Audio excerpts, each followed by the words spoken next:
The Little Matchgirl by Hans Christian Andersen. It was terribly cold. It snowed and was almost dark on this, the last evening of the year. In the cold and darkness, a poor little girl with bare head and naked feet went along the streets. When she left home, it is true, she had had slippers on, but what was the use of that? They were very large slippers. Her mother had worn them till then, so big were they. So the little girl lost them as she sped across the street to get out of the way of two carts driving furiously along. One slipper was not to be found again, and a boy had caught up the other and run away with it. So the little girl had to walk with naked feet, which were red and blue with cold.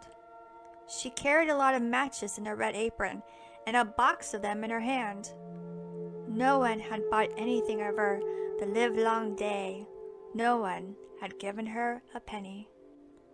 Shivering with cold and hunger, she crept along. Poor little thing, a picture of misery.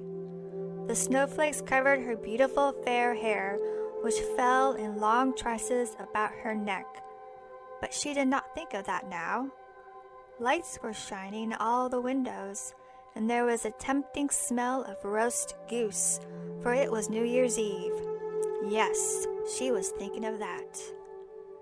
In a corner formed by two houses, one of which projected beyond the other, she crouched down in a little heap. Although she had drawn her feet up under her, she became colder and colder. She dared not go home, for she had not sold any matches, nor earned a single penny. She would certainly be beaten by her father, and it was cold at home, too. They had only the roof above them, through which the wind whistled, although the largest cracks had been stopped up with straw and rags. Her hands were almost numb with cold.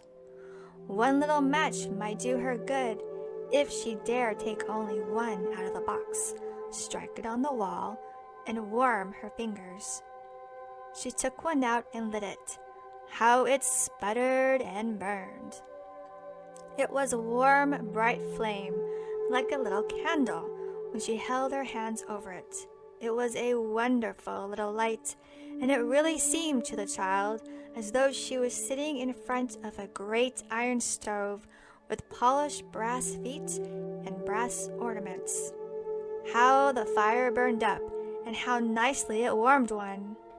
The little girl was already stretching out her feet to warm these too, when out went the little flame. The stove vanished, and she had only the remains of the burned match in her hand. She struck a second one on the wall. It threw a light, and where this fell upon the wall, the latter became transparent. Like a veil, she could see right into the room. A white tablecloth was spread upon the table, which was decked with shining china dishes, and there was a glorious smell of roast goose stuffed with apples and dried plums. And what pleased the poor little girl more than all was that the goose hopped down from the dish, and with a knife and fork sticking in its breast, came waddling across the floor straight up to her. Just at that moment, out went the match, and only the thick, damp, cold wall remained. So she lit another match, and at once she sat under a beautiful Christmas tree. It was much larger and better dressed than the one she had seen through the glass doors at the rich merchants'. The green boughs were lit up with thousands of candles, and gaily painted figures like those in the shop windows looked down upon her. The little girl stretched her hands out towards them, and out went the match. The Christmas candles rose higher and higher till there were only the stars in the sky. One of them fell, leaving a long, fiery trail behind it. "Someone is dying," thought the little girl, for she had been told by her old grandmother, the only person she had ever loved and who was now dead, that when a star falls, a soul goes up to heaven. She struck another match on the wall. It was lit once more.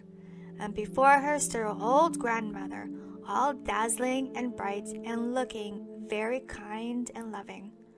"Grandmother," cried the little girl, "oh, take me with you. I know that you will go away when the match is burnt out. You will vanish like the warm stove, like the beautiful roast goose and the large and splendid Christmas tree." She quickly lit the whole box of matches, for she did not wish to let her grandmother go. The matches burned with such a blaze that it was lighter than day, and the old grandmother had never appeared so beautiful nor so tall before. Taking the little girl in her arms, she flew up with her, high, endlessly high above the earth, and there they knew neither cold, nor hunger, nor sorrow, for they were with God. But in the cold dawn, the poor little girl was still sitting, with red cheeks and a smile upon her lips, in the corner, leaning against the wall, frozen to death on the last evening of the old year. The New Year's sun shined on the little body. The child sat stiffly, holding her matches, of which a box had been burnt. "She must have tried to warm herself," someone said. No one knew what beautiful things she had seen, nor into what glory she had entered with her grandmother on the joyous New Year.